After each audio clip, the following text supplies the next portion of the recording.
y negocios, hoteles. Entonces esto pues ha afectado ahí la economía, ¿no? Oigan, señores, no sé, ya son las 12, tenemos cerca de Correcto. los asistentes. Pues yo creo que tendríamos que iniciar, ¿no? Por respeto a los que ya se conectaron. Puntualmente arrancamos, estimado Gerardo. Puntual, ¿no? Correcto. Bien, señores, muy buenos días a todos. Buen día a todos los que nos acompañan el día de hoy. Tarde, hora del centro, todavía días en algunas partes de la República. Esperamos que sea de gran valor esta charla que estamos por comenzar.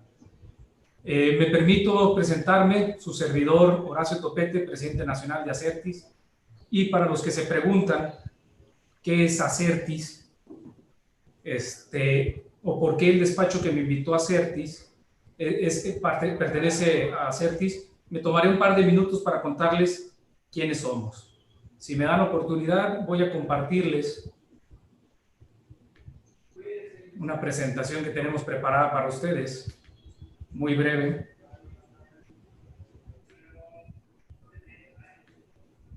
Y con ello arrancaremos nuestra conferencia.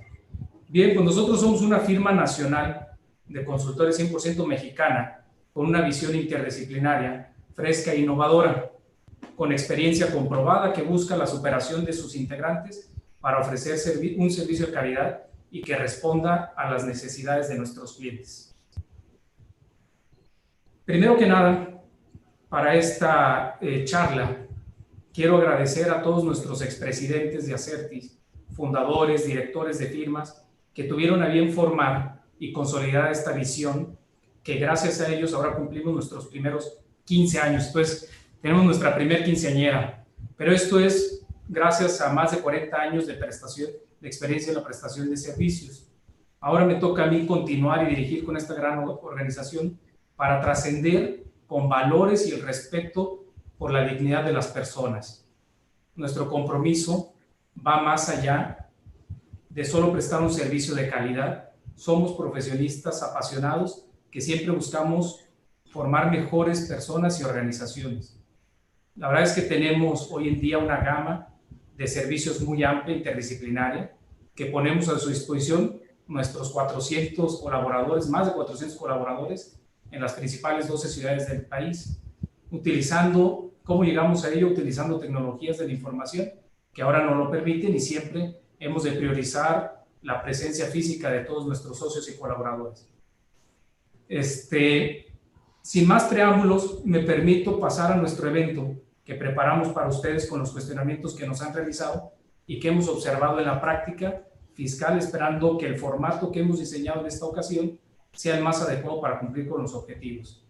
Agradecemos nos apoyen con algunas preguntas que estaremos lanzando en la plataforma y podamos tener una interacción mucho más activa. Me voy a permitir hacer la presentación de nuestros especialistas a nivel nacional, comenzando con el maestro Eduardo González Espinosa, quien es socio de Acertis de la oficina de Guadalajara. Es licenciado en Derecho por el Instituto Tecnológico de Estudios Superiores de Occidente y teso con especialidad en Derecho Constitucional por la Universidad Panamericana Campus Guadalajara y Derecho Procesal Fiscal por el ITESO. Es maestro en impuestos por la Universidad de Guadalajara y es el socio responsable del área de litigio de la firma de abogados Vázquez III Cepeda. Tiene más de 20 años de experiencia en el área de litigio, enfocado en áreas de comercio exterior, aduanas, fiscal y amparo.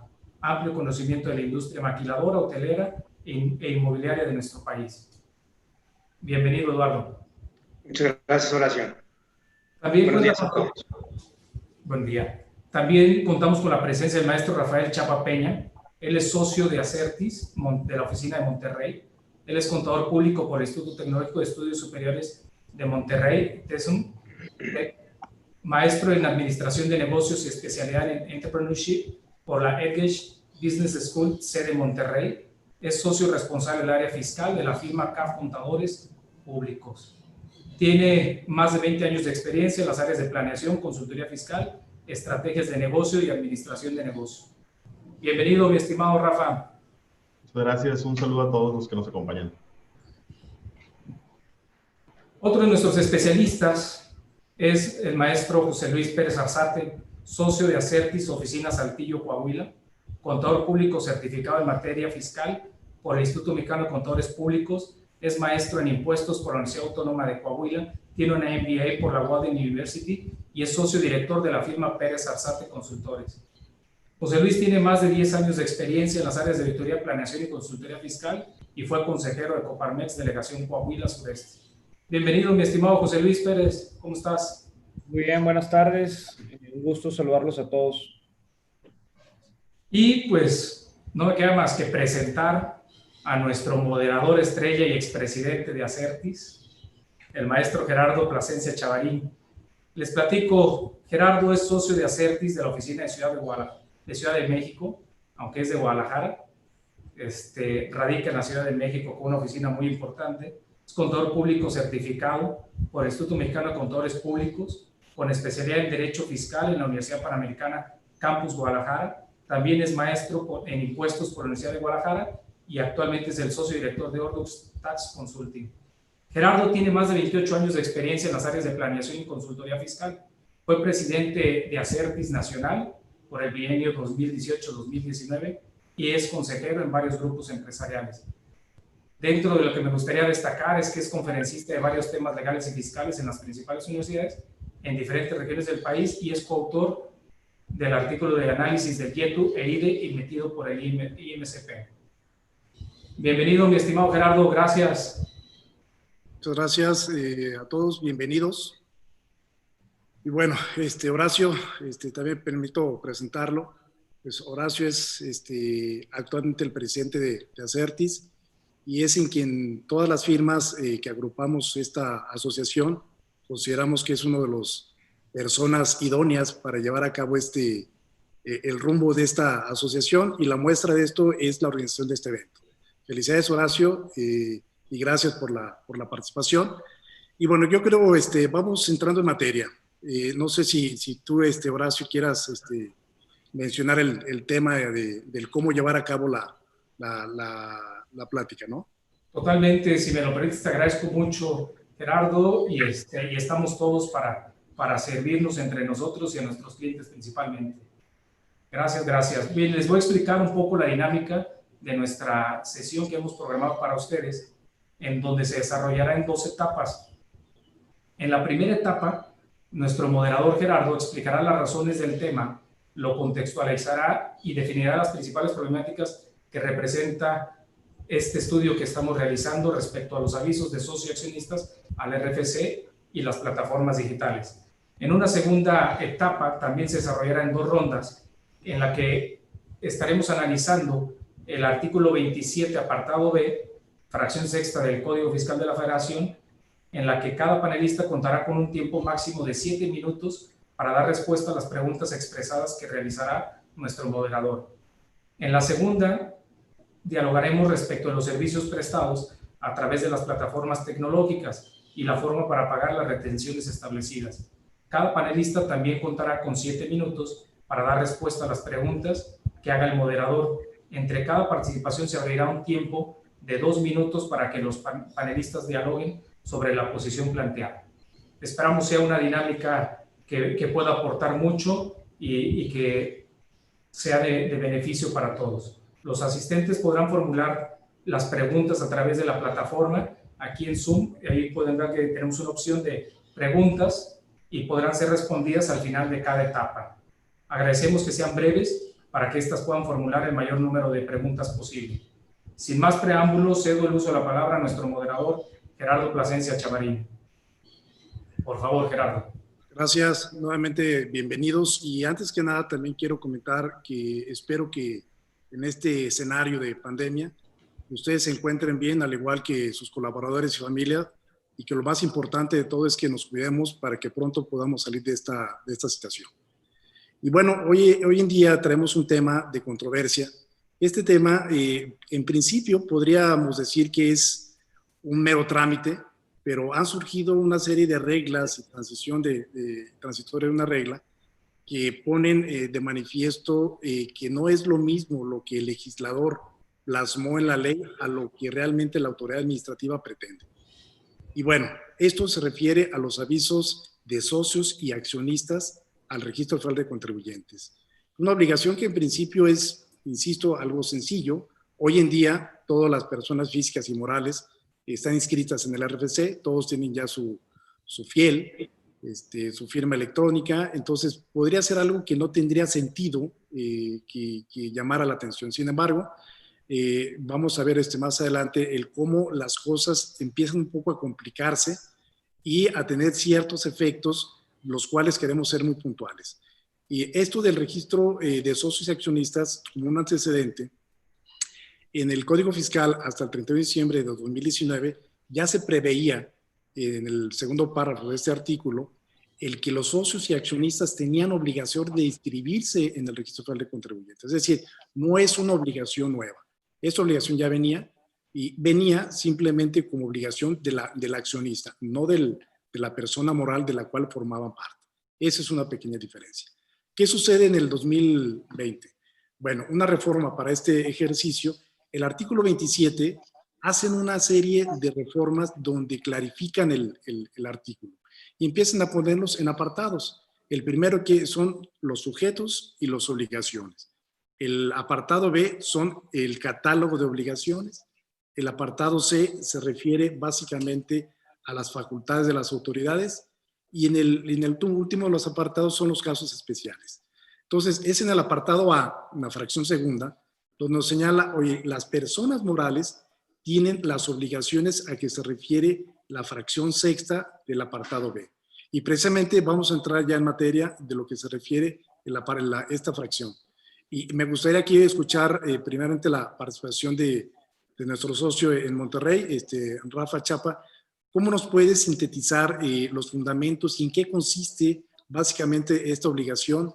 Que al parecer, insisto, es nueva, ya se tenía, pero ha sido una serie de disposiciones que complican un poco el entendimiento de esta disposición. ¿Qué nos puedes mencionar, Rafa? Sí, gracias, Gerardo. Pues mira, la intención final, yo creo que muy resumida, es que la autoridad pretende tener como un censo de quiénes son los últimos beneficiarios de las empresas. O sea, quiere saber quiénes son los accionistas, quiere asegurarse que están en el RFC. ¿Y cuál es la intención final? Pues hacerlos responsables de lo que pasa con sus empresas. Entonces, este aviso consiste en que las personas morales manden la información. En la ley viene que debe mandar el nombre y el RFC de todos sus socios y accionistas cada vez que haya una modificación o un cambio de socios, que entre o salga algo. Incluso también aplica para los que tienen accionistas extranjeros, y ahí detalla que se debe hacer a través de un RFC genérico, ya que los extranjeros no son sujetos a estar registrados en el RFC per se, solo por ser accionistas. Entonces, con el RFC genérico se registran, pero registran también sus datos, en este caso el nombre. ¿Cómo se hace? Pues mira, no hay un aviso o un formato específico, sino que se presenta un escrito libre a través del portal del SAT. Y aquí viene un tema que más adelante vamos a comentar, que están pidiendo en la regla que se adjunte un documento protocolizado y digitalizado como requisito para hacer el trámite. Los plazos que se presentan, o para presentar estos avisos, hay un primer plazo que es el día último de este mes, de junio del 2020, que a esa fecha los accionistas deben de actualizar la situación de su cuadro accionario o accionistas ante el RFC si no lo habían hecho antes. Después de esta fecha, a partir del 1 de julio, tienen 30 días a partir del evento que haga un cambio o modificación de su estructura accionaria. Y los fundamentos, como tú decías, esto viene de la reforma al artículo 27 del Código Fiscal que se hizo en diciembre del año pasado, y se basa también en la regla de la resolución miscelánea fiscal, la regla 2.4.19, y ahí en esa misma miscelánea agrega en el anexo cuál es el aviso de actualización de socios y accionistas, la ficha de trámite, y también existe un transitorio, que también lo vamos a comentar un poquito más a detalle, pero es el artículo 46º de la resolución miscelánea, que dice textualmente: independientemente de las personas morales no tengan modificaciones o incorporaciones de socios o accionistas durante 2020, deben de presentar por única ocasión, a más tardar el 30 de junio de 2020, el citado aviso con la estructura de socios o accionistas que se tengan a ese momento. Y así, de manera general, esto es todo lo que comprende la reforma, y a lo que están obligando las empresas, que como dijimos, es actualizar el padrón de sus accionistas para tenerlos, pues vamos a decir, fiscalizados ante cualquier evento que haga la empresa, cualquier actividad anormal o de responsabilidad que pueda tener. Muy bien, entonces quiere decir que si yo no tengo actualizado mi estructura accionaria, que es lo que menciona, entiendo, el artículo 46º de la resolución miscelánea, tengo que presentar un aviso para actualizar mi posición accionaria. José Luis, ¿cuál, en tu opinión, existe alguna sanción si hacemos caso omiso de esta disposición transitoria de la miscelánea? ¿Sí? ¿Qué nos puedes hablar al respecto? Saludos a todos. Mira, sí, claro, mira, en nuestra opinión, un preámbulo también, creo que aquí, como bien comenta Rafa, esto busca más mantener eh, informado o actualizado el padrón del SAT con respecto a la información de los socios o accionistas. Si bien recordamos, o hasta la fecha, considero que cuando inscribimos una persona moral, ya sea a través del notario público o bien el contribuyente, cuando lleva a cabo el trámite ante la Administración Local de Servicio al Contribuyente, pues exhibe el acta constitutiva donde en esta se plasma quiénes son los integrantes en la estructura accionaria. Sin embargo, aquí existe todavía el tema y me gustaría ir a mencionar algo con respecto a lo que es la Ley General de Sociedades Mercantiles. Aquí, si bien la obligación nace en el artículo 73 y por ahí de la Ley General de Sociedades Mercantiles, donde pues bueno, ahí tienes en el artículo 6, debes de la Ley General de Sociedades Mercantiles establece que ese contrato, que si bien es como se formaliza una SA, pues debe de contener los nombres, nacionalidad, domicilio de las personas físicas o morales que constituyen la misma. Y ahí es donde busca el SAT por ahí decir, bueno, si bien la Ley General de Sociedades Mercantiles no establece que me informen el RFC del socio accionista, con esto lo que se busca es pues actualizar, ¿no? Y ya por ahí ya respondió el SAT en un planteamiento donde dice, esto es independiente a lo que establece otra norma, ¿no? A mí me tienes que informar de quiénes son los integrantes de esa estructura accionaria y yo lo veo así, que digo, es un trámite hasta cierto punto en el cual la recomendación que hacemos como especialistas es que pongamos atención en cómo está la estructura accionaria de nuestras empresas y actualizarlo, ¿verdad? Si bien anteriormente, ¿verdad? Digo, el único, por así decirlo, era muy poca la información con la que cuenta actualmente o contacta actualmente, anteriormente el SAT con respecto al RFC de los socios accionistas. Yo veía, por ejemplo, en aquellos tiempos, hace ya años, donde el dictamen fiscal era más común. Ahí había un anexo donde si bien ahí informabas el RFC, los generales de los socios y accionistas de la empresa. Ahora lo que buscan es homologarlo, ¿no? Con respecto a, si bien el portal de Secretaría de Economía, donde ahora tenemos que publicar las asambleas y demás, bueno, ahí también ya dicen, oye, como que sube el protocolo actualizado, ¿no? Donde subsanes el tema del el RFC del socio accionista. Y bueno, bajo este antecedente, lo que vemos aquí es, y en atención a la pregunta expresa es, ¿cuál sería la sanción de no llevar a cabo esto?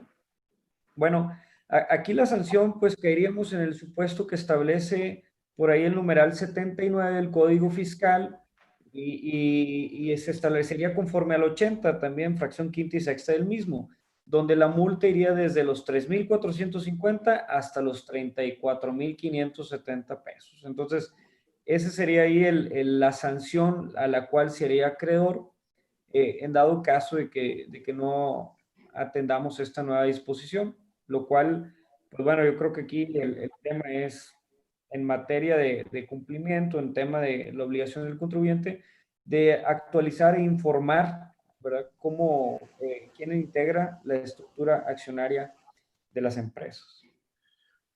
Bueno, ya vemos que hay una sanción, según aquí lo que comenta José Luis. Hay otras leyes que incluso están solicitando también avisos cuando se da alguna modificación en el capital de las sociedades, en los movimientos.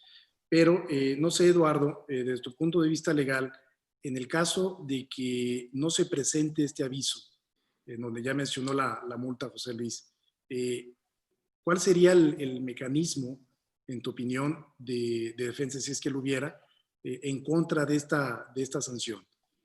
¿Qué nos puedes hablar respecto a este tipo de efectos que vamos a tener, que precisamente ese es el punto en donde queremos hacer consciente aquí al auditorio, decir, ¿cuál es tu consecuencia por no presentarlo? Y en su caso, ¿qué hacer? Gracias, Gerardo. Claro que sí. Ahorita comentaba José Luis de la sanción pecuniaria, que es del 79, es la conducta infractora, y tenemos una multa mínima que va de los 2,000 y tantos pesos a los 4,500 pesos por no presentar el aviso, ¿no? Realmente no es tan significativa la sanción pecuniaria. En esta situación, Gera, hay que ver también, no hay que ser tan temerosos de todo lo que nos informan las redes y las consecuencias de no presentar tanto este aviso, porque yo me pregunto también, la autoridad fiscal, ¿cómo se va a dar cuenta que no le esté presentando mis avisos de actualización accionaria?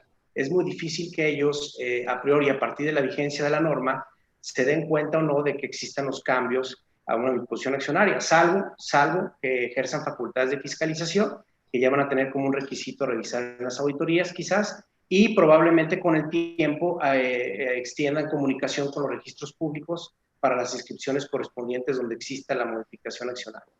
En el dado caso que tengamos la multa, Gerardo, que nos excedamos de los plazos del 30 de junio, también el 79 nos habla de la espontaneidad. Esto es, si estamos en los supuestos, si nos damos cuenta con posterioridad al 30 de junio que tenemos que presentar un aviso, pues hay que hacerlo antes de que nos llegue un requerimiento, ¿no? Y en el dado caso que la autoridad nos pretenda aplicar la obligación de este requerimiento, de este aviso, perdón, al 30 de junio, que viene la obligación en el 46º transitorio, pues evidentemente, determinada cada situación de la empresa, pudiéramos acceder a un juicio de nulidad, que es nuestra recomendación, atacando directamente pues, que la regla en este artículo transitorio va más allá de la ley, ¿no? Porque la ley no me dice que yo tengo que presentar un aviso inicial en el caso de que yo no tenga regularizada la situación en el RFC de mis accionistas, ¿no? Evidentemente aquí la norma, es este caso la regla, está yendo más allá de la ley y sabemos que a través del Tribunal Fiscal pueden anular la norma, que también ya existe esa jurisdicción, o en su caso el amparo, que ahorita más adelante vamos a comentar en qué caso sugerimos los amparos. Muy bien, muchas gracias. Ahorita tenemos una pregunta que aquí está surgiendo. Rafa, el hecho de que no presentes este aviso transitorio, que por disposición transitoria nos está obligando, si vemos la ficha de trámite, no nos señala lo que dice la obligación. La obligación dice que debemos de informar el nombre y RFC del accionista. Y si nos vamos a la ficha simplemente anexa el documento y pretende ver la estructura accionaria, que yo creo que esa es la finalidad para conocer a todos los accionistas. En tu opinión, además de este efecto de la multa, el no cumplir con lo que dispone 79, 80 y 81 del código, ¿consideras que es factible que la autoridad pueda cancelar los sellos digitales, los certificados de sellos digitales? Porque precisamente el 17H bis señala que uno de los efectos o de las causales para cancelar, primeramente suspender y posterior cancelar los sellos, es precisamente no cumplir con estas disposiciones. ¿Qué nos puede decir al respecto sobre esta posibilidad de actuación de la autoridad? Mira, como bien decían ahorita Eduardo y José Luis, pues tienen las multas, ¿no? El primer paso que da la autoridad es hacer una multa por no tener el aviso. Y en el último caso también van a ir sobre la cancelación de sellos digitales. Y esto es porque parte de la modificación que se le hizo a la ley es tratar de combatir las empresas fantasmas. O sea, los EDOs y EFOs que usaban accionistas que no eran realmente accionistas, eran más prestanombres o tenían otra finalidad, y buscan también localizarlos y evitar que pase esto. Entonces, la forma en la que la autoridad puede implementar esto más fácil, pues es a través de la fuerza que tiene, y no hay nada más fuerte pues que te cancelen el sello para la empresa, porque sin el sello no puedes facturar, te impide seguir tu actividad normal de la empresa, tener ingresos, y pues prácticamente puede llegar desde la restricción temporal hasta la cancelación. Y ahora, ¿cuándo te puede restringir temporalmente el certificado de sello digital? Pues primero cuando no se presenten los avisos o cuando se hagan de forma extemporánea. Y aquí es parte de lo que comentaba Eduardo, que pues primero hay que ver cómo se van a dar cuenta que hubo un cambio y no presentaste el aviso. Y la segunda parte es, si lo haces espontáneamente, no sé si te vayan a querer tipificar en esto como que lo presentaste extemporáneo y se vayan a ir con todo el procedimiento de la cancelación de sellos para que tú después presentes una defensa, y aunque te reactivan los sellos un día después de que mandas el aviso de declaración, como quiera te tienen alrededor de 6 semanas ahí en el proceso hasta que resuelven si los van a cancelar de forma definitiva o no. Las formas de detectarlo, donde puede salir en el futuro si no presentaste el aviso, como bien decía Eduardo otra vez, es mediante un evento posterior que requiera que envíes las actas hacia una autoridad, hacia Hacienda, probablemente también ante los registros públicos o notarios en un futuro, y que esa información más adelante la reenvíen hacia la Secretaría de Hacienda en una base de datos, es donde puede salir esta omisión de avisos. Pero sí, o sea, en resumen, sí pueden llegar ahí, y yo creo que lo quieren hacer dándole facultades a más personas dentro de la organización del SAT para que esto sea más dinámico y puedan empezar a presionar un poquito sobre todo la formación de empresas fantasmas, el tema de EDOS y EFOS que ya habíamos platicado anteriormente. Muy bien. Regreso con Eduardo. Comentabas ahorita, Rafa, que pues sí, en tu opinión es factible que la autoridad pueda actuar de esta manera por el contexto que tú bien lo mencionas. Sin embargo, Eduardo, ¿cuál sería en el supuesto que obviamente no recomendamos que se llegue a esto, pero si por alguna razón se llegara a la suspensión de estos certificados de sellos, ¿cuál es la forma de defendernos ante esta posibilidad de esta suspensión y posterior cancelación de los sellos? Sí, gracias, Gerardo. Hay que tener en cuenta el procedimiento que establece el 17 bis, H bis que comentaba ahorita Rafael, ¿no? Ellos de inicio suspenden los sellos digitales. Recordemos que el tema de los sellos digitales son temas conductuales. Dejar de hacer o dejar de cumplir obligaciones. No es tanto el que yo se me fije una cantidad líquida en la deuda y tengo que liquidarlo. No son conductas de hacer o de no hacer, que al final de cuentas se sancionan. Si yo tengo una suspensión provisional, Gerardo, y vamos, puedo acompañar la documentación, puedo cumplir con la omisión que en ese momento me está originando la suspensión, yo recomiendo presentar el escrito, presentar el aviso, presentar el escrito de aclaración que nos maneja el 17, para que la autoridad dentro del día siguiente, evidentemente, me vuelva a abrir mis sellos digitales y valore ahora sí el cumplimiento de esa omisión que yo tuve por no presentar, en este caso, la actualización de mis accionistas, ¿no? Entonces, es lo que yo sugeriría antes de un medio de defensa. Si no puedo presentarlo o el requerimiento es excesivo porque a lo mejor ni siquiera me va a amparar la espontaneidad, o sea, el hecho de decir, lo presenté extemporáneo, ya no es espontáneo, y por ese solo hecho viene la suspensión, Gera, pues evidentemente presentar el aviso, presentar la documentación e irme a un amparo indirecto, Gerardo, buscando, en el caso de que me reabran los sellos, una suspensión, atacando la inconstitucionalidad de la norma y que prevalezca la operación de la empresa mientras tanto se resuelve el amparo en el fondo respecto a la inconstitucionalidad de la regla, que va más allá de lo dispuesto por la ley, o en el caso de que decida no abrir mis sellos, pues sí solicitar una suspensión con efectos restitutorios para que el juez de distrito de manera provisional me permita operar hasta en tanto resuelva la inconstitucionalidad de la norma, ¿no? Entonces, en este caso sí, por el tema de la suspensión y las bondades que nos da la ley de amparo en este sentido, sí sugeriría tratar de dar cumplimiento a la autoridad y si no existe una reapertura de sellos en ese procedimiento,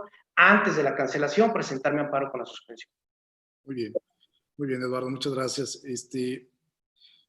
Bueno, como vemos, no es nada sencillo, hay mucho riesgo en esta posibilidad y sobre ese tenor, José Luis, se ha hablado mucho de la ficha de trámite, que es la 295, diagonal Código Fiscal. En esta ficha de trámite señala que lo que tienes que anexar es el documento protocolizado.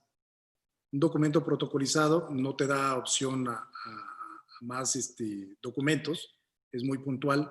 En tu opinión, ¿qué sucede donde no hay un documento protocolizado? Es decir, en algunos casos los movimientos de capital, sobre todo en la parte variable de las sociedades, no se requiere esa formalidad. ¿Cómo ves tú esa formalidad? El no tenerlo, ¿consideras que no se cumple con el requisito? ¿O cuál es tu opinión? Mira, con respecto a ese punto, mi opinión es que si bien ahí se está contrapunteando la disposición fiscal con la disposición legal en materia de ley de sociedades mercantiles, porque como bien lo comentas, hay movimientos en tenencia accionaria que no precisamente se deben de protocolizar o no existe la obligación tal cual. Y para este efecto, el SAT está señalando que el documento debe ser precisamente, prácticamente protocolizado, ¿no? Entonces lo está señalando tal cual. Si bien ahorita podemos ahondar en el tema de la defensa con Eduardo, pero yo creo que desde el punto de vista práctico, las autoridades fiscales estarían rechazando el trámite en dado caso que no se adjunte este documento protocolizado. Recordemos que desafortunadamente, en ocasiones, el servicio de detención el servicio del SAT y la Administración Local del Servicio del Contribuyente legisla en base a una ficha técnica. Entonces ahí es donde se hacen muchos problemas. ¿Por qué? Porque la ficha señala que tiene que ser un documento protocolizado, ¿no? Entonces aquí yo creo que en principio, si no se sube este documento debidamente protocolizado, válgame la redundancia, pues estaría rechazando el trámite, ¿verdad? Habría que estar atento a que ahí, si bien cumplimos, pero se rechazó el trámite, ¿no? Entonces yo creo que aquí la recomendación es, independientemente, ¿verdad? Para efectos de poder cumplir en tema de la norma fiscal, pues sí tendría que ser forzosamente protocolizado el documento, ¿no? Digo, en mi punto de vista personal y ahorita con el punto de Eduardo, se contrapuntean las normas, ¿verdad? Y ahí entraríamos en un tema de litis, ¿verdad? Pero creo que sería desgaste, ¿no? Llevar a cabo eso, puesto que al final del día el SAT terminaría emitiendo el rechazo y podríamos caer en el tema de las sanciones, que como bien las comentamos ahorita, pues si bien pueden ser caras o económicas dependiendo de la situación de la empresa, pero creo que aquí va más esto a cumplir, ¿no? Y creo que la ficha señala expresamente es protocolizado y tendríamos que así subirlo, ¿no? Este documento. Oye, José Luis, y aunque el movimiento hubiera sido, no sé, imagínate que hace 2 años fue mi último movimiento, una acta de asamblea donde hubo un aumento de capital quizás o un cambio de accionistas, y no hubo como tal una escritura, no se le dio escritura a esa acta. Hoy en día, con esta disposición transitoria, me dice, oye, anexa el documento protocolizado, no lo tengo. O sea, ¿cuál sería una recomendación ahí? Anexarlo sin protocolizar o mandar a hacer una certificación de firmas. ¿Cuál es tu opinión ahí? Pues fíjate que es un tema muy interesante porque ahí entra la parte notarial, ¿no? El derecho notarial y todo el tema legal. Habría que revisar con el notario si bien pudiésemos protocolizar o darle fe al documento en tiempo actual, si bien a una asamblea que fue celebrada anteriormente, ¿verdad? Ahí entramos el tema de los notarios, ¿no? Que pueden, de alguna manera, ellos emitir su punto de vista con respecto a esto para efectos de subsanar y cumplir con esta situación. Sobreentiendo, ¿verdad? Y ahorita pues lo daríamos, Eduardo nos puede dar un punto de vista al respecto. No habría inconveniente, a lo mejor desde el punto de darle fe pública al documento, aun y cuando se celebró en ejercicios anteriores esa asamblea. Ok, muchas gracias, José Luis. Eduardo, en este tenor, ¿cómo recomendarías en su caso, si es que subsanar este requisito que en mi opinión no tendrías por qué, en sentido estricto nadie te obliga. No sé si esto venga un poco con lo de la fecha cierta, el criterio que la Corte de forma reciente estableció, pero creo que nos estamos yendo mucho más allá de lo que una disposición que incluso que nos dice que debemos dar el nombre y RFC del accionista, incluso nos dice conforme a reglamento, no dice conforme a reglas. ¿Qué recomendarías tú respecto a este tema de la protocolización? Mira, Gerardo, evidentemente es por el tema de la fecha cierta. Nosotros hemos visto a la autoridad fiscal en ejercicios de facultades actuales que prácticamente todos los documentos privados los está desacreditando. Entonces, hemos tenido auditorías, Gerardo, que están vigentes, en donde actualmente estamos en Prodecon, en donde están identificando o están observando omisiones por depósitos considerados como ingresos presuntos que provienen de accionistas, porque los aumentos de capital se hicieron en la parte variable y en un acto de asamblea ordinaria sin protocolización. Entonces, ellos ya, la autoridad fiscal, desgraciadamente, por esa jurisprudencia de la Corte, que le da mucha fuerza en el ejercicio de facultades de desacreditar ciertos actos, pues ya es la postura de la autoridad, ¿no? Y esa postura que actualmente ya la hemos visto ejerciendo facultades, pues la vemos aterrizado en que el aviso solamente me permite la protocolización. En el caso que preguntabas a José Luis, yo coincido, llevamos el acta de asamblea que no está protocolizada, la protocolizamos ahorita y simplemente la pasamos, ¿no? No hay ningún problema. En el dado caso que por alguna razón, Gerardo, no podamos protocolizar el acta y tengamos en una parte de la asamblea los movimientos en la parte variable, yo no sé si el mismo sistema o la forma te permite escanear tu asamblea, presentarla, aunque no esté protocolizada, y hacer la aclaración al SAT, y en todo caso, pues si el SAT la rechaza, pues entrar a un proceso ya de defensa, como bien comentas.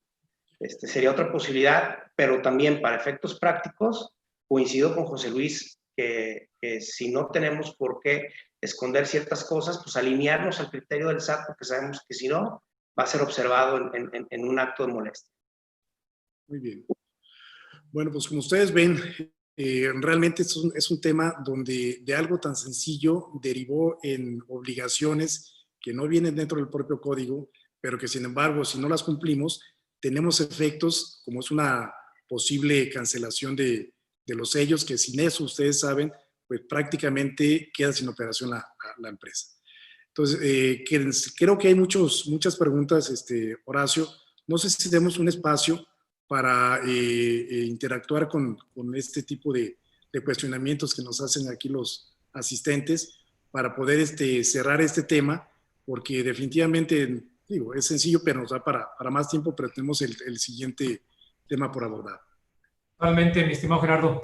De hecho, nos está haciendo favor Alonso Ibarra de Tijuana de hacer un barrido de todas las preguntas, que hay muchas preguntas relacionadas con este tema de la protocolización. Entonces, le voy a dar la palabra a Alonso. Se me hace más sencillo porque él ya trató como que de integrar todas las preguntas y solamente lanzar una. Y en lo que Alonso nos ayuda, yo les preguntaría una muy particular, si están de acuerdo, estimado Eduardo. El estar subiendo un acta hoy en día con esta disposición, en teoría si yo genero un acta el día de hoy o el día de mañana y la subo, ¿no estaría generando fecha cierta? Desde el momento en que ya la estoy poniendo en el portal del SAT, sin estarla protocolizada, sin tener copias certificadas, sin tener firmas ratificadas, pues en teoría ya la tiene la autoridad con esta nueva disposición, y en eso ya cumpliría con la fecha cierta, no como lo dijo la Corte, pero el evento ya sucedió mercantilmente o civilmente, dependiendo del Código Civil, la Ley General de Sociedades Mercantiles o la Ley Agraria, cualquier tipo de sociedad, la Ley General de Mercado de Valores. Si yo subo esta información al SAT, pues en teoría yo ya le estaría dando fecha cierta, ¿no? Coincido contigo, Horacio. Evidentemente, cuando presentemos el trámite a través del aviso, pues vamos a tener una acusa de recepción por parte de la autoridad hacendaria. No surtiría efectos ante terceros, porque evidentemente eso per se pues te lo da el registro público de comercio, pero si entra la autoridad hacendaria, que evidentemente es la que está cuestionando la fecha cierta. Entonces, claro que para ejercicio de facultades eso nos respalda, bien, como bien lo comentas. Perfecto. Alonso, no sé si estés preparado, que nos puedas apoyar con las preguntas del público, si fueras tan amable. Sí, Horacio, gracias. Y como bien comentas, el tema de la protocolización del documento ha sido lo que ha generado más preguntas y muchos comentarios también. Voy a tratar de resumir. Primero, la mayoría de las preguntas van centradas en si debe estar protocolizado, ya lo comentaron. Sin embargo, aquí hay un par de preguntas adicionales como una de ellas es, ¿qué pasa ahorita si el acta no está protocolizada y los notarios, por tener su actividad suspendida, no lo están atendiendo? ¿Qué opciones tienen? Eso por un lado. Y por otro lado, también preguntan si hay alguna otra opción que no sea notario público, es decir, corredor o algún otro documento que pudiera hacer las veces de la protocolización. Bueno, creo que ahí el tema ha sido, evidentemente, si el notario ahorita tiene la actividad suspendida, pues, ahí creo que estamos más ante un tema de revisar en cada estado, ¿no? Al menos aquí en Coahuila, la actividad notarial ya entra dentro de una actividad, de prestación de servicios y pues sí están funcionando o trabajando los notarios. Entonces, aquí esta empresa, en respecto a esta duda, pues tendría que acudir con el notario y decir, oye, estas son las asambleas que hice en su momento, no se protocolizaron, y buscar, como comentamos, el que se les dé en este año la ratificación para efectos de cumplir con lo de fechas y... Muchas gracias, José Luis. ¿Algún comentario sobre si hay algún otro documento que pudiera suplir el acta protocolizada? Ahí comentaban copia certificada del acta, por ahí comentaban otro par de comentarios. ¿Ustedes creen que hay algún documento que pudiera suplir el acta protocolizada? Bueno, en mi opinión, hay muchos documentos, como puede ser desde el libro de accionistas, una certificación del libro de accionistas, en mi opinión, hace las veces de comprobar esta estructura accionaria, el RFC de los accionistas, el nombre, y la certificación, ya sea por un fedatario, sea un notario o un corredor público, en mi opinión, es el documento que está certificando precisamente mi estructura y que los datos son los que están dentro de un libro, que este libro me obliga a la ley de sociedades mercantiles a tenerlo. Creo yo que sería un buen documento con el cual estemos comprobando esta situación de la compañía. No sé qué opinan ustedes, pero es factible. No es una protocolización tal cual, pero sí es una certificación por parte de un fedatario. No sé qué opinen. Muchas gracias, Gerardo. Si hay algún comentario, adelante. Por algunos Digo, yo panelistas. coincido contigo, Gerardo. Tratándose de corredor público sería un folio mercantil, tratándose de un notario público sería un número de escritura. No necesariamente tiene que estar inscrita, simplemente el aviso nos dice que es protocolizada. Y si no tenemos esos documentos, si no podemos conseguirlo, insisto, yo trataría de hacer el envío, aún y cuando no esté protocolizada, con la aclaración al SAT de que si movimientos de capital o inclusión de accionistas adicionales se dio la parte variable, pues la Ley General de Sociedades Mercantiles no me obliga a una protocolización. Trataría de insistir en ese caso en los últimos de los supuestos que tengamos. Muy bien. Muchas gracias, Eduardo. Hay muchas preguntas, vamos a continuar dándole lectura. Hay una persona que quiere hacer el uso de la voz para su pregunta. Le vamos a conceder el uso de la voz para que haga su pregunta. El contador Rufo Ibarra, esa no es su foto, esa es la de su hijo. Pero adelante, si puedes habilitar su micrófono. Rufo Ibarra es socio fundador de Acertis. Deshabilitar el micrófono, por favor, y hacer la pregunta. ¿Ahí se me escucha? Sí, adelante. Ok, gracias. Pues un saludo a todos ustedes y muchas felicidades. Gerardo, Rafael, José Luis, Eduardo, Horacio, me da mucho gusto saludarlos. Veo que ya no están tan jóvenes como antes, pero ahí van. Se ven bien todavía. Yo tengo una pregunta y otro comentario. La primera pregunta es, ¿qué sucede cuando en una estructura accionaria unas personas son dueñas de la nuda propiedad de las acciones, pero existe otro u otras quizás que son dueños de los beneficios o de los frutos de esas acciones por un periodo determinado? ¿A quién hay que presentar o a quién vamos a avisar a la autoridad para efectos de las responsabilidades futuras, ¿no? Esa es una. Y la otra es, yo creo que en el caso de las actas o protocolización de las actas, probablemente, no sé si sea lo mismo protocolizar un acta que certificar un acta, ¿no? Entonces, porque a lo mejor el hecho de que yo lleve un acta que fue una asamblea ordinaria que no requiere protocolización para efectos de los efectos, pero ahora, para las razones del fisco, me dicen que tiene que ser con notario, pues a lo mejor yo con el notario voy a que me certifique nada más, no los hechos que sucedieron, que me protocolice acto por acto, sino que me diga, perfecto, este es un documento que tú me traes, que yo digo que es un documento válido, que es un documento que existió y tú me lo traes para que te certifique, pues con mucho gusto te lo certifico. No te doy, no doy por hechos ciertos los sucesos del acta, pero sí el que existe ese documento, ¿no? No sé, ese es un punto. Y el tercer comentario es en el sentido legal, es decir, si por un lado tenemos a la Constitución, en donde tenemos las garantías individuales del 14 y el 16, y luego, segundo, para efectos de operar negocios, tenemos la Ley General de Sociedades Mercantiles que te permite la libertad de hacer negocios, etcétera, etcétera. O sea, ¿cómo es que otra ley secundaria me va a obligar a tener que cerrar las operaciones cuando otra ley me permite la libertad de ejercer actos de comercio? En el caso de sociedades, o sea, ¿cómo una ley secundaria va contra otra ley secundaria a la hora de cancelar los sellos, por ejemplo, ¿no? Entonces, no estaremos ahí afectando unos derechos que ya me da una ley y me lo está restringiendo otra ley secundaria. Nada más esos 3 comentarios. Gracias. Mucho saludarlos. Gracias, igualmente, Rufo.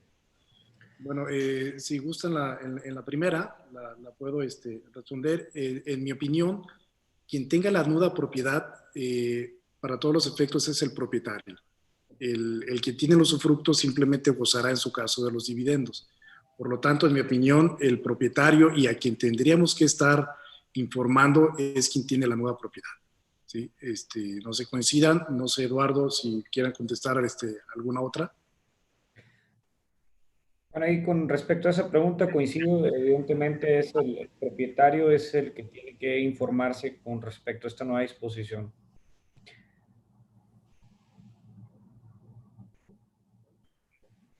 Respecto a la segunda pregunta que plantea licenciado Rufo, contador, es de que si es lo mismo una copia certificada a una protocolización o que si puedo suplir una protocolización con una copia certificada.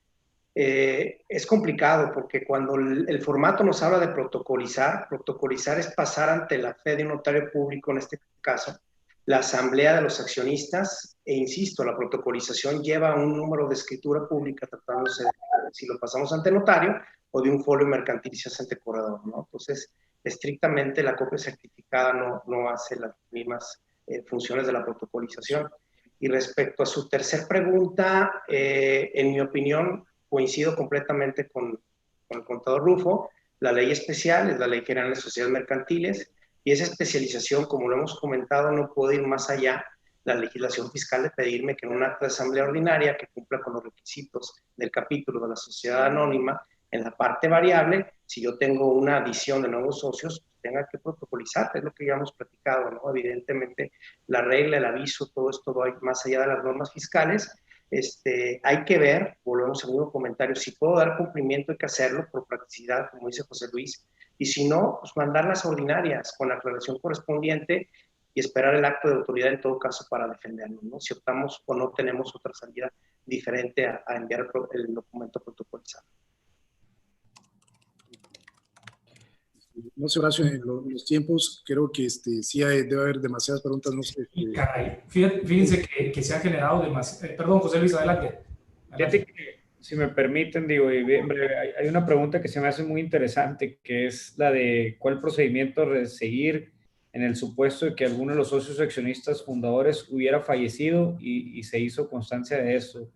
Fíjate que es un problema a veces en la pyme muy común, en el que fallezca uno de los socios o accionistas y no se actualice desde entonces la tenencia accionaria, ¿no? Aquí recordemos que si bien al momento de fallecer un integrante de la sociedad, en el caso hasta el representante legal, pues inicia el proceso ahí del decuyos, de lo que es la sucesión testamentaria y demás, ¿no? Y se debió de haber actualizado en su momento ese documento con los generales del nuevo socio accionista o los nuevos socios accionistas para efectos de actualizarlo. Pero no lo informábamos al SAT antes, ¿verdad? Se hacía, salvo que el representante legal hubiese acciones y se inscribía a la sucesión testamentaria, ¿no? Actualmente es un tema y platicaba ayer con un administrador en una reunión del síndicos, que es mucho también de lo que buscan actualizar, ¿no? Temas de sociedades en donde los socios ya son mayores, hay sucesión patrimonial de hijos y demás, entraron otros y hay gente que ya falleció. Bueno, aquí es un buen punto en el cual tenemos que tener actualizado este documento notarial para poder informar quiénes integran, ¿no? Ahí la nueva estructura accionaria. Pero es muy relevante y que va a pasar mucho con este tipo de sociedades. Adelante, Rafa. Aquí, otro comentario nada más rápido. Esta obligación es para las personas morales. O sea, la obligación en ley es para que las personas morales tengan actualizados quiénes son sus socios o accionistas. Lo pudieron haber hecho antes si no han cambiado y ya enviaron un acta, la acta constitutiva o un acta de asamblea, por algún motivo le enviaron esa información. Suponemos que ya la tiene la Secretaría de Hacienda. Y entonces pues ya podemos suponer que está actualizado el cuadro y mientras no haya cambios no hay necesidad de mandar el aviso.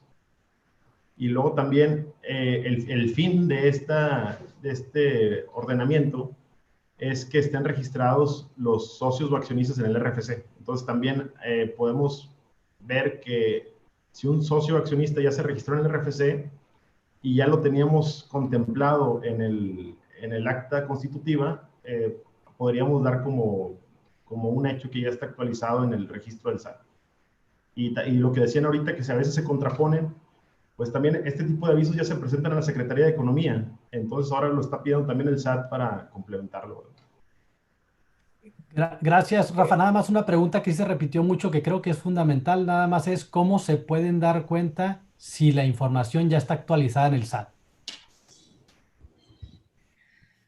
Mira, es difícil, puesto que ayer en una reunión de síndicos lo platicaba con el administrador, al menos aquí local.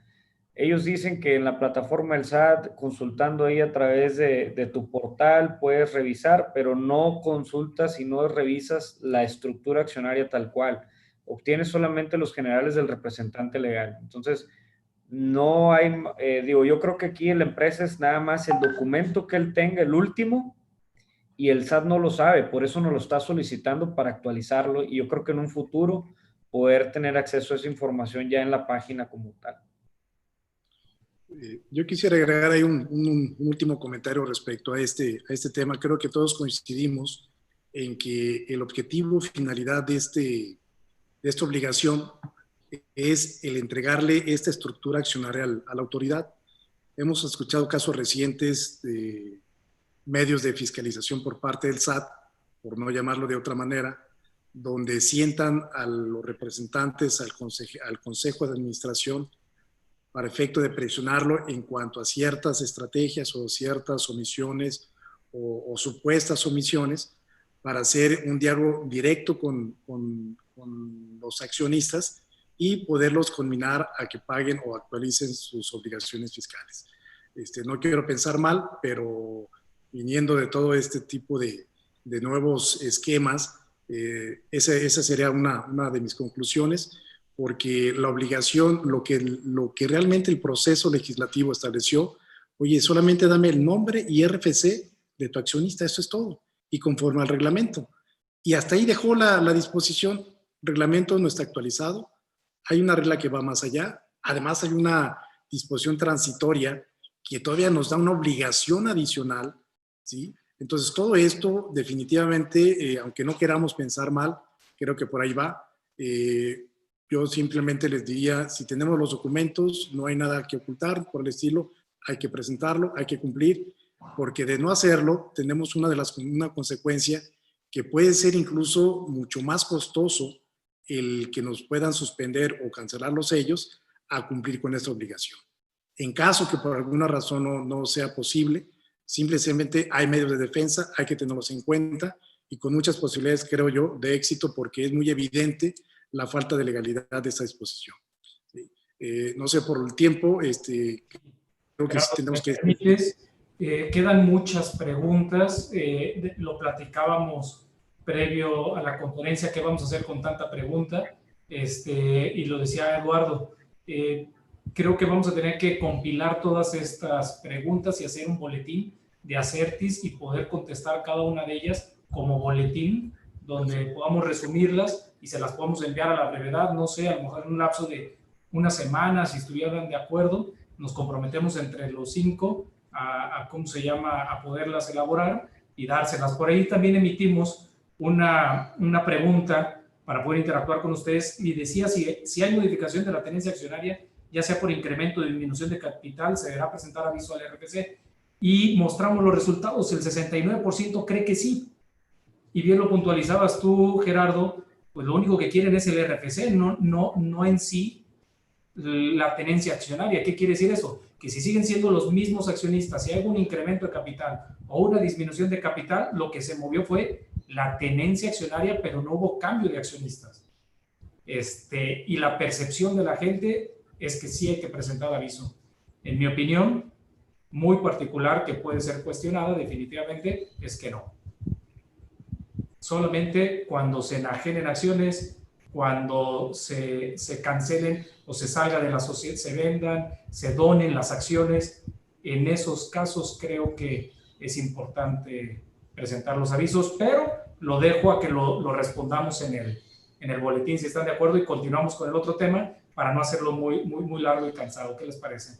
Perfecto, muy bien. Muchas gracias. Adelante, estimado Gerardo.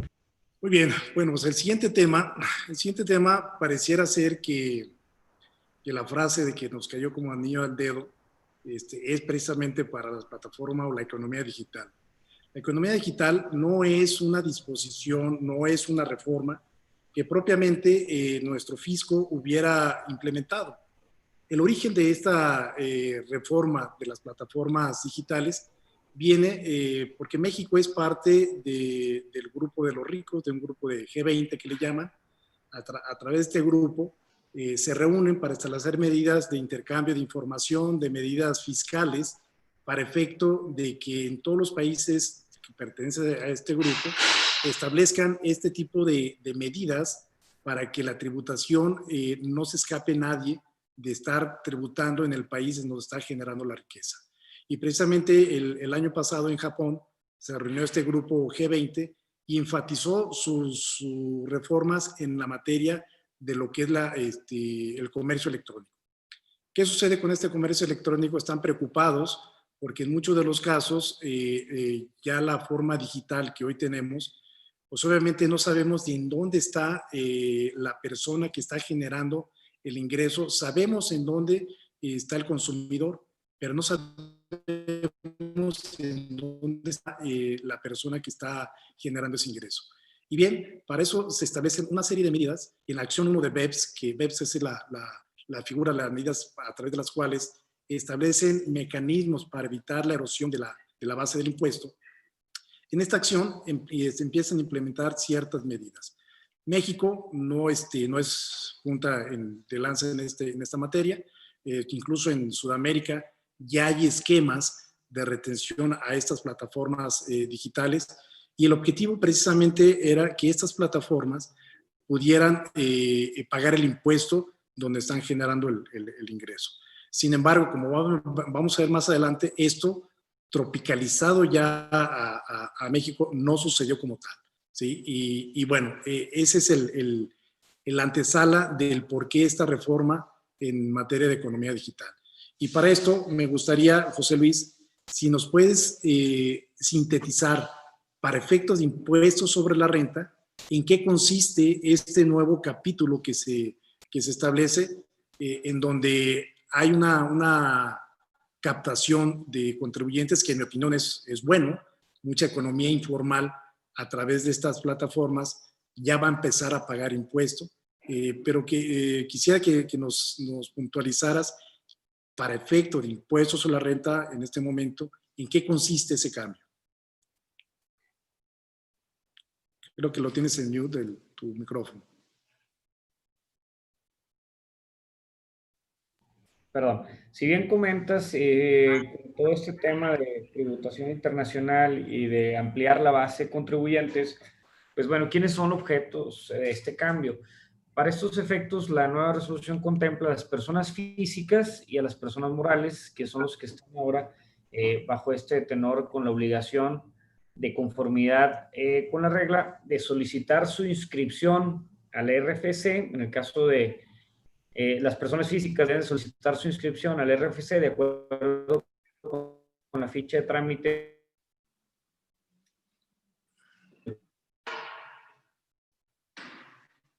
Estamos teniendo un poco de problemas con tu conexión, estimado José Luis. Si nos lo puedes repetir.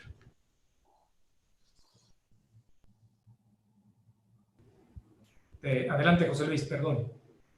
Sí, bien, les comentaba que si bien las personas físicas deben de solicitar su inscripción o bien su actualización al RFC de conformidad con la ficha 39, en la cual señalen la actualización de actividades económicas, y en esta pues señalar que se está llevando una actividad económica a través de una plataforma digital. En materia de ICR, ¿cómo van a pagar el ICR? Se realiza mediante la retención que efectúen las personas morales residentes en México o en el extranjero, con o sin establecimiento permanente en el país, y pues bueno, esta figura es el monto de la retención, el cual se efectúa sobre la totalidad del ingreso que efectivamente perciban estas personas físicas, y para estos efectos, pues bueno, se establece ahí una tasa de retención que va desde el 2% hasta el 8% en ingresos superiores ahí hay iniciamos en los 5,000 pesos y posterior a ahí hasta más de 21,000 pesos te vas a la tasa del 8%. Aplica para efectos de quienes prestan servicios en el caso de personas físicas, en el caso de transporte terrestre, Ubers, Rappi, todo eso. En el caso de prestación de servicios de hospedaje, señala otras tasas, las cuales son las que aplicaría. Y tratándose de enajenación de bienes o prestación de servicios, también hay una tasa, ¿verdad? ¿Cuál es la que van a venir, con la cual van a venir cubriendo el impuesto sobre la renta que se les va a retener? En este caso se van a hacer considerados por estas personas físicas pagos definitivos, lo cual pues es un tema, ¿no? De, como bien comentas ahorita, Gerardo, a través del cual se busca ampliar la base de contribuyentes e incrementar la recaudación a través de la retención y el entero de y que sea como un pago definitivo. Siempre y cuando el monto habla ahí de un monto que no hubiese excedido los 300,000 pesos, y es una facilidad que pueden ejercer en este caso las personas físicas que son objeto de este tema de plataformas digitales.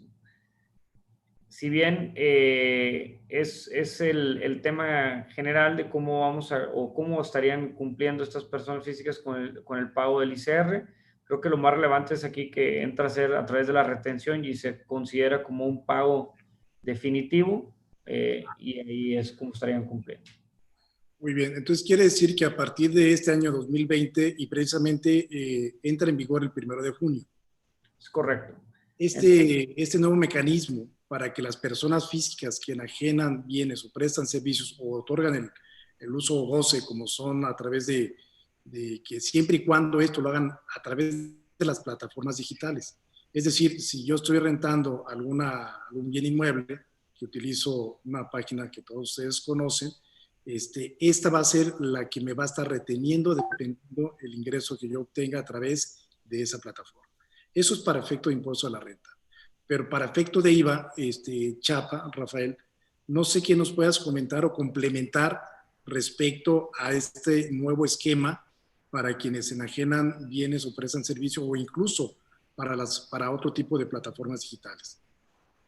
Y pues mira, lo que comentaba ahorita José Luis es el tamaño de la economía digital que le llaman, o el comercio en línea. Es tan grande que la primera estimación que tenía el SAT cuando dio de alta todo esto era que iba a recaudar por IVA alrededor de 4.300 millones de pesos adicionales, que es una cantidad importante, y yo creo que con el tema de la cuarentena se incrementó aún más el comercio y por tanto puede incrementar más esta estimación que traía. ¿Qué actividades están sujetas al IVA? Bueno, están en primer lugar las actividades que todos conocemos, o sea, las actividades por servicios, todo lo que ya llevaba IVA. Si lo hace a través de una plataforma, igual carga las mismas tasas, que puede ser al 16, al 0 o incluso exenta, dependiendo del tipo de servicio o producto que vendes. Los que agregaron son los servicios que se prestan a través de Internet o de alguna otra red, que sea como la descarga o acceso de imágenes, texto, audio, contenidos, juegos, noticias, etcétera. Cualquiera de estas avisos que te pueden llegar o actualizaciones que te llegan a través de las redes son susceptibles al IVA, siempre y cuando haya un cobro, por supuesto. También los servicios de intermediación ante terceros, que sean los oferentes de los servicios, que este es el caso que platicamos hoy de las plataformas digitales, y aquí está la tasa o la exención que no es sujeto de ley cuando se trata de bienes muebles usados, que eso es igual que si fuéramos fuera de las plataformas. Otros servicios que se prestan en línea que son sujetos al IVA son los clubes en línea y las páginas de citas, así lo ponen, la enseñanza a distancia o test o de ejercicios que se presenten por ahí. Y no aplica, como ya dijimos, para la enajenación de bienes muebles usados, ni tampoco para los servicios digitales de descarga o acceso a libros, periódicos o revistas electrónicas. Muy bien. Aquí... Sí, adelante. No, adelante. Nada más un punto más es que el IVA se le carga al usuario final, o sea, no es, es el precio masivo, ¿no? Como todos lo vemos en cualquier otro comercio, vamos a decir, normal, es el precio masivo, que una de las obligaciones que tienen ahora las plataformas es decir que el precio incluye IVA, o poner el precio y el IVA por separado, para que el consumidor sepa que se está pagando un IVA.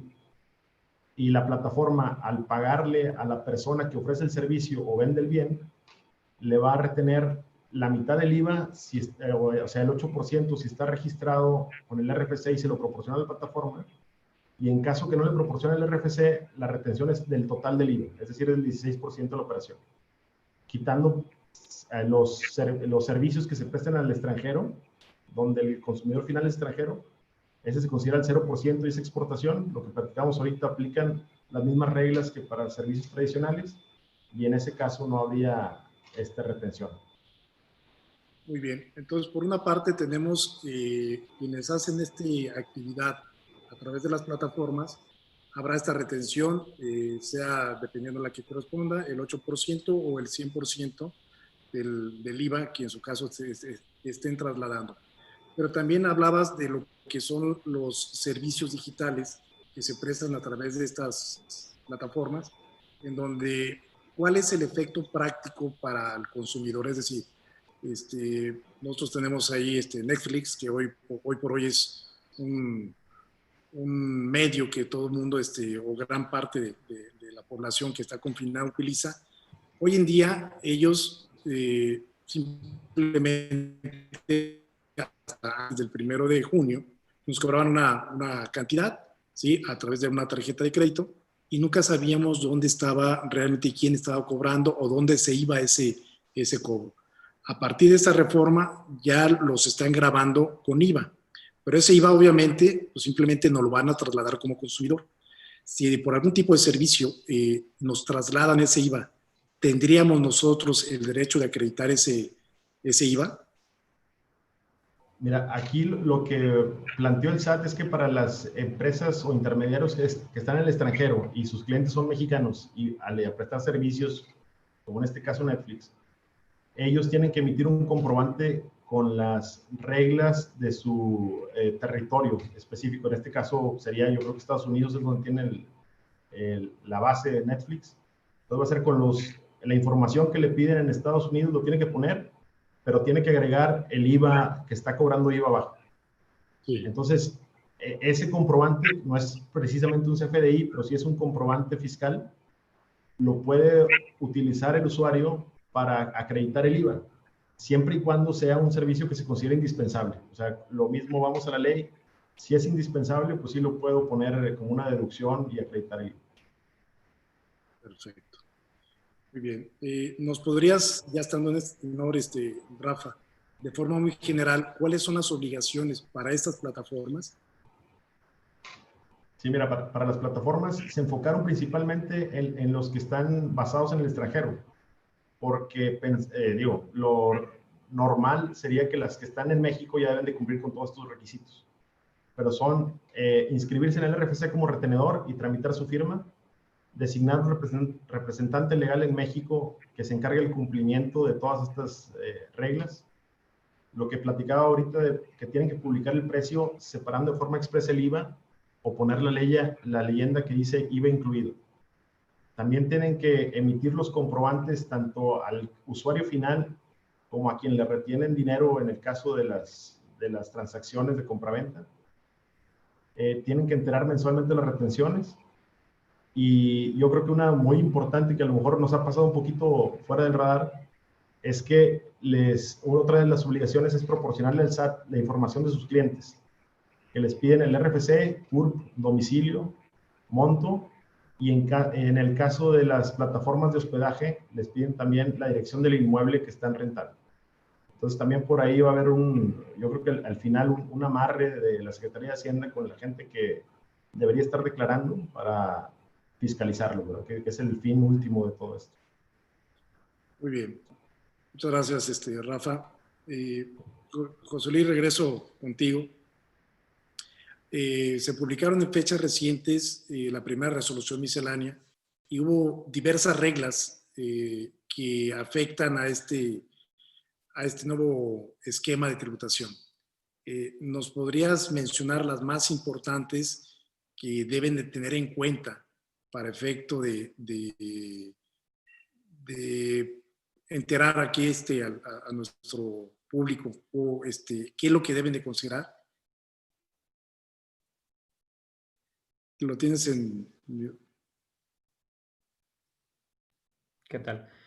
Con respecto a esto, lo más relevante que se ha publicado en estas reglas es el tema de las opciones con las que cuentan las personas físicas, ¿no? Es decir, el informar, en este caso, si quieren informar al SAT a través del RFC, que la persona moral va a hacer la retención de dicho impuesto y el cual va a ser parte como un pago definitivo. Es lo más relevante. Y en tema de IVA, para efectos de IVA también en el caso del acreditamiento. Ahora bien, cabe destacar que aquí el punto es el que te des la actualización, ¿verdad?, de tu actividad económica bajo plataformas digitales a partir de este periodo para poder, en este caso, optar por estas facilidades con las que cuento. Muy bien. Bueno, Eduardo, es poco a lo mejor la parte legal, pero ¿qué sucede si la plataforma digital se encuentra en el extranjero y no cumple con las obligaciones que mencionaba Rafa Chapa de decir, tienes que inscribirte, tienes que presentar información, retener X, Y, Z?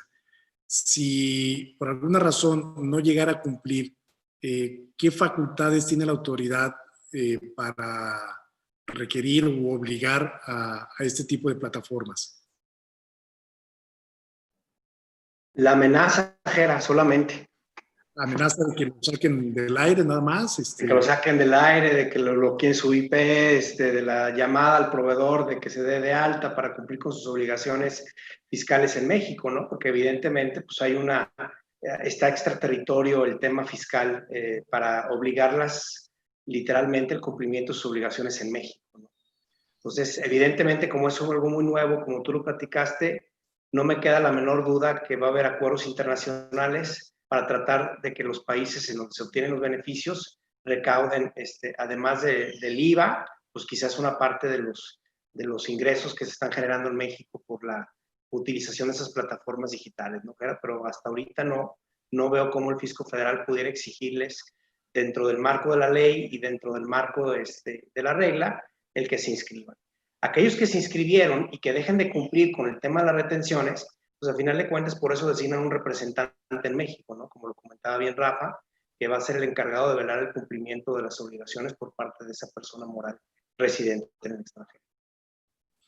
Muy bien, y hay un tema aquí tratándose del arrendamiento inmobiliario, en donde salió la reforma. El primer sentido era que si habría un juicio inmobiliario y se culminaba a que se pagaran las rentas vencidas en su caso, no se iban a pagar si no expedía el comprobante fiscal. ¿Qué sucede si en un juicio inmobiliario el juez tiene una obligación hoy por hoy de avisarle al SAT que hubo tal supuesto? Debe cerciorarse que le emitieron el CFDI, y si no lo emite, da aviso al SAT. ¿Qué pasa para el juez si no da ese aviso en el supuesto que no se entregue el CFDI? Bien, Gerardo, como bien platicas, esa reforma causó incertidumbre respecto a si podía, en el caso de que no se emitieran, qué iba a pasar fiscalmente, ¿no? Y se aclaró pues que fiscalmente no había ningún efecto, solamente el juez tiene la obligación de avisar dentro de los 5 días después de que haya requerido, en este caso, al propietario del inmueble por expedición de los CFDIs, en el caso de que no se los proporcione, de informar al SAT. Entonces, no hay efecto fiscal, pero sí hay un dato de una obligación para informarle del juez al SAT. Sin embargo, hasta ahorita, Gerardo, es una norma imperfecta, no se han generado consecuencias para los jueces. Yo creo que a final de cuentas va a existir la voluntad de cumplimiento por parte de los jueces de nuestro país en este sentido, y lo van a hacer, ¿no? Lo van a hacer por lo que representa el SAT y por lo que representa su obligación, ¿no? Internamente yo creo que ya lo platicaron y lo van a empezar a ejecutar. Muy bien. Bueno, como ustedes ven, este nuevo esquema es una forma de incorporar a la formalidad ciertas actividades. Esperemos que efectivamente se logre el objetivo, puesto que hoy en día, con este confinamiento, definitivamente la actividad a través de las plataformas electrónicas se ha incrementado. Hay muchísimo comercio. Y bueno, lo bueno de esto es que efectivamente se incorporen a través de esquemas de retención, sea de ISR o de IVA, este tipo de economía. Sin embargo, mi pregunta es, oye, ¿y dónde quedó realmente la plataforma digital del extranjero que genera los ingresos en México? No se llevó a cabo ninguna causación de impuesto. Ellos van a seguir cobrando en México, no van a pagar el impuesto en México y lo van a pagar en la jurisdicción donde la tasa de imposición, me imagino, debe ser más baja. Entonces, yo creo que el mensaje es, la idea es muy buena de incorporar la economía informal, pero también el punto medular que se buscaba para gravar a las plataformas digitales, residentes en el extranjero, obviamente, pues quedaron exactamente igual. Espero que esto sea un primer paso y que posteriormente se grave a este tipo de plataformas en el país en donde se está generando realmente el ingreso. Porque yo no dudo que con todos los esquemas de planeación internacional que existen, estén en algún país donde la tasa sea mucho menor. No sé si ustedes quieren agregar algo para pasar aquí a las preguntas. Sí, Rafa. Y ahí sobre lo que tú comentas, Gerardo, esta legislación va muy encaminada a las grandes operadoras de comercio electrónico. O sea, hablamos de Amazon, Uber, etcétera, todos los que pasan por ahí. Pero como todos sabemos, cada día van creciendo más las redes sociales, y las redes sociales no hacen la transacción dentro de su red precisamente, sino que tú pones un anuncio o pones un comentario que estás vendiendo algo y alguien más te contacta y lo compras como si lo compraras en la esquina de la calle, ¿no? Entonces, yo creo que tal vez después lo que vayan a tratar de hacer, que va a ser muy difícil por ser empresas extranjeras que las puedan fiscalizar en México, pero es ir acotando un poquito todo ese comercio que se da en línea. El tema de los influencers y todo, que ganan un montón de dinero y no les cobran y no son sujetos bajo este esquema de impuestos, ¿verdad? Muy bien. Perfecto. No sé si tengan ahí ya listas algunas preguntas. Horacio, ¿te quieres agregar algo? Bueno, gracias Gerardo, gracias a todos. Tenemos también muchas preguntas en este tema, muy complejas, diría yo, de dar una opinión muy certera, pero lo intentaremos. Y no sé, Alonso, ya hiciste la recopilación de tanto del chat como del área de preguntas y respuestas, estimado Alonso. Sí, aquí las tenemos. ¿Gustas que empecemos a preguntar? Por favor, si eres tan amable, que tenemos muchas, y al final hago yo un comentario que lo platicamos el día de ayer y que espero entre las plataformas que nos escuchan más de 500 gentes, no nos vayan ¿cómo se llama? No esté entre ellos el SAT. Ya te platicamos algunas de estas operaciones. Dale, mi estimado Alonso. De acuerdo, la primera pregunta que surgió es, derivado del cambio de régimen, ¿estoy obligado a llevar y cumplir con la contabilidad electrónica?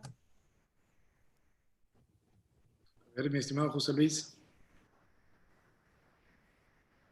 Habría que, derivado del cambio de régimen, ¿estoy obligado a llevar a cabo mi contabilidad electrónica? Considero que sí. Ahí hay que atender el tema en el que está esa persona física y en qué, pero sí considero que tiene que estar ahí, es objeto de llevar a cabo contabilidad electrónica. Muchas gracias, Sí. José Luis. Adelante, Rafa. Aquí nada más un comentario, Alonso. Para las personas físicas, o sea, quienes reciben los ingresos de las plataformas, les da la opción de que la retención sea parte de su declaración mensual o sea un pago definitivo.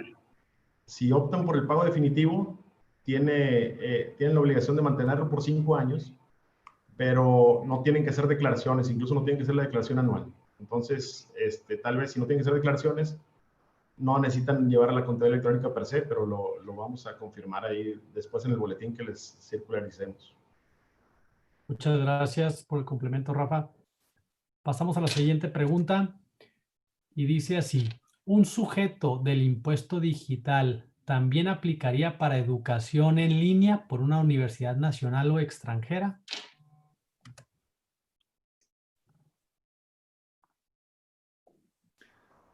¿Cómo fue ¿Nos repites la pregunta, estimado Alonso? Y antes que nada, mi estimado Eduardo, no sé si coincidas, pero todas las respuestas que estaremos dando en este foro y en un boletín, que no se deben de considerar una opinión legal, sino una reflexión de estos temas que estamos haciendo en conforme a la situación que se está planteando, ¿no? Para que no se vaya a querer sustentar una acción en función de ello, y esperaríamos más bien la opinión de alguien como Eduardo para poderlo sustentar todos sus cuestionamientos de manera formal.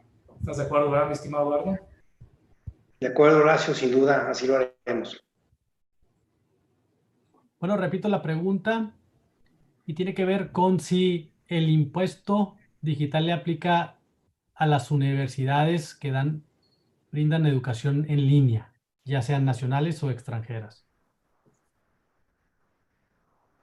Bueno, si bien la universidad es una persona moral, bueno, vamos a partir del supuesto que sea una persona moral y está prestando servicios. Considero que aquí ellos, pues bueno, al momento que una universidad está prestando servicios, ya está teniendo ahí su tratamiento fiscal con respecto al ingreso para efectos de impuestos sobre la renta. Ahora, aquí sería la persona física. Si presta un servicio de educación en línea, pues si ese ingreso entraría dentro de los supuestos a ingresos por este impuesto en la era digital. Habría que revisarlo, ¿no? Ahí, al respecto, ¿no, Rafa? ¿Qué opinas?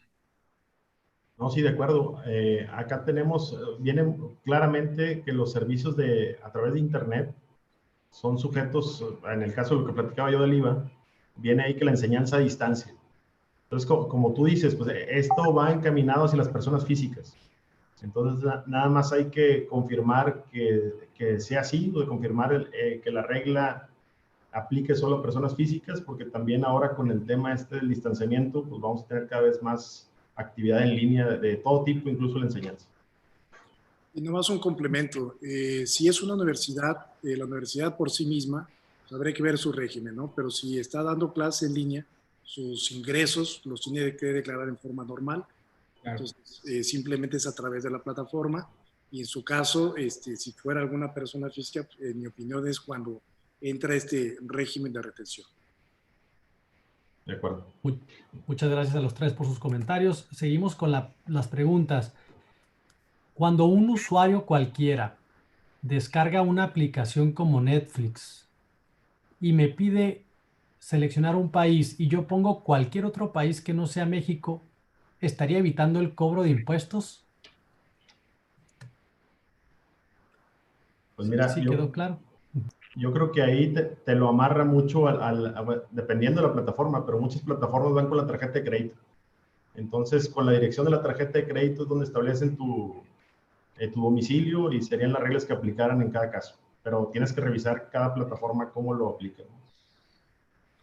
De hecho, uno de los requisitos principales para que nos aplique esta disposición es que debes tener el requisito para que se considere prestado en el servicio, es que se tenga un domicilio de quien recibe el servicio, la IP, la tarjeta de crédito. Entonces, considero que con esos elementos, aun cuando le pongamos que estamos en otro país, pues es muy claro que el servicio o el pago de ese servicio, si proviene de México, yo veo muy difícil que nos podamos salir de esa retención. Muchas gracias, Gerardo. Muchas gracias, Rafa, José Luis. La siguiente pregunta es, una empresa china que vende a través de Amazon, ¿qué opciones tiene para inscribirse al RFC? Habría habría que determinar si esa empresa china, si está establecida en México, bueno, pues simplemente sería como un EP o como un residente ya para efectos fiscales.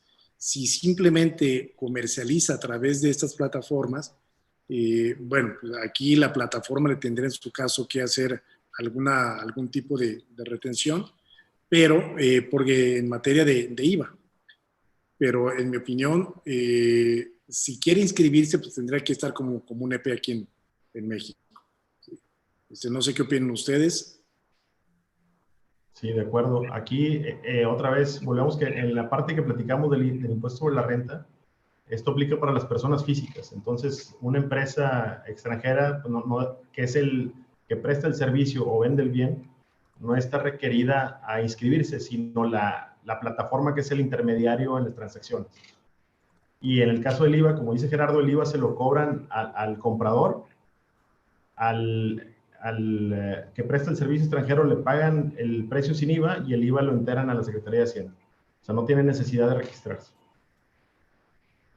Muchas gracias, Gerardo. Muchas gracias, Rafa. Y por último, si están de acuerdo, la última pregunta, las demás las vamos a recopilar y enviar a través del boletín, como comentaba nuestro presidente Horacio Topete. La última pregunta sería, en el caso de publicidad por Facebook, ¿Facebook realizará retenciones a las personas físicas y morales?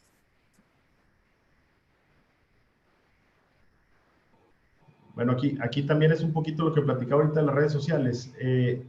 Cuando tú pones un anuncio en Facebook, pones un correo o algún tipo de contacto, teléfono o alguna cosa, y ahí es donde haces la transacción, o sea, a través del teléfono, del WhatsApp, un correo, lo que fuera.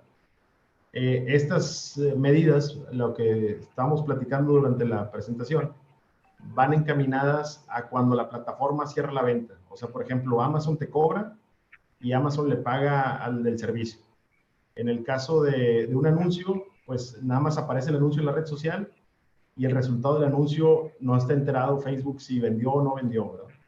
Sabe los clics, sabe otras cosas, pero no sabe cuánto dinero vendiste después de ese anuncio. Entonces yo creo que no le aplica. No sé qué piensan ustedes. Aquí nomás como complemento, realmente el origen de todo medidas de reglas los provocaron precisamente Apple, Amazon, Facebook, porque efectivamente decían, oye, ¿en dónde está la fuente del ingreso? de estas corporaciones. Entonces, aquí en México lo único que se logró con este primer paso, así lo considero, es que graben el IVA de esos servicios, ¿sí? Y que posteriormente, me imagino, ya van a estar sujetos a lo mejor a registrarse para efecto de impuesto a la renta. Pero hoy por hoy, simplemente sus servicios se están incrementando con un IVA y ese IVA lo están repercutiendo al consumidor. Entonces, eso sería como una conclusión de lo que se logró a través de este tipo de reforma. Señores, ya estamos sobre lo que teníamos previsto, la hora de 1 hora y media de plática. Iniciamos prácticamente a las 12 en punto. Entonces, no sé si podamos con esto hacer algunas conclusiones, mi estimado Gerardo, tú como moderador o alguno de nuestros panelistas quisieran ahondar en algo para poder cerrar. Les agradecemos muchísimo el que hayan contestado nuestras encuestas que estuvimos generando ahorita al final, y también tenemos otra de satisfacción. Yo me comprometo a tener este boletín donde podamos resolver las preguntas que nos están haciendo, y para mayor aplicación, pues sí, acudir a una opinión técnica, si fueran tan amables. Gerardo, por favor. Muy bien, pues antes que nada, muchas gracias. Es un gusto participar con ustedes. Es un gusto también tener esta audiencia. En el tema de plataformas, simplemente quiero concluir que el objetivo principal no se logró lo que se pretendía a través de BEPS. Sin embargo, yo creo que es un primer paso para incorporar la economía informal y que empiece un poco a encaminarse a ser contribuyente de impuesto a la renta, de IVA, pero hablando de los residentes en extranjero, mi opinión es que quedaron cortos y seguirá la siguiente medida para que se pueda captar el impuesto a la renta que generan esas actividades en México. Y nada más como despedida, gracias nuevamente, por favor cuídense y le dejo la voz allá a nuestros demás panelistas. Pues muchas gracias a Certis, a las personas que participaron en esta reunión. Sin duda el tema de plataformas digitales es bastante interesante, nuevo, hay muchos supuestos, va a ser muy variable.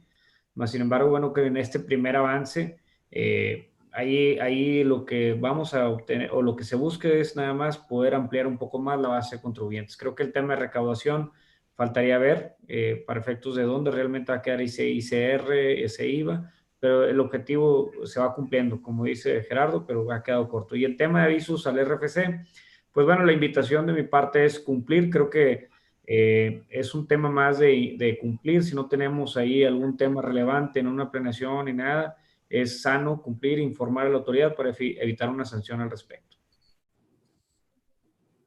Yo nomás quisiera agradecerle aquí a todos los que nos acompañaron, tanto al panel, Horacio, Alonso y a toda la demás gente que estuvo participando. Estos temas pues son muy extensos y también como vamos comenzando, pues van a salir más dudas conforme vayan presentándose o llegando las fechas de presentación de avisos y de pago de retenciones, etcétera. Entonces, esperamos muy pronto ya tener respuestas más concretas a todo esto. Gracias.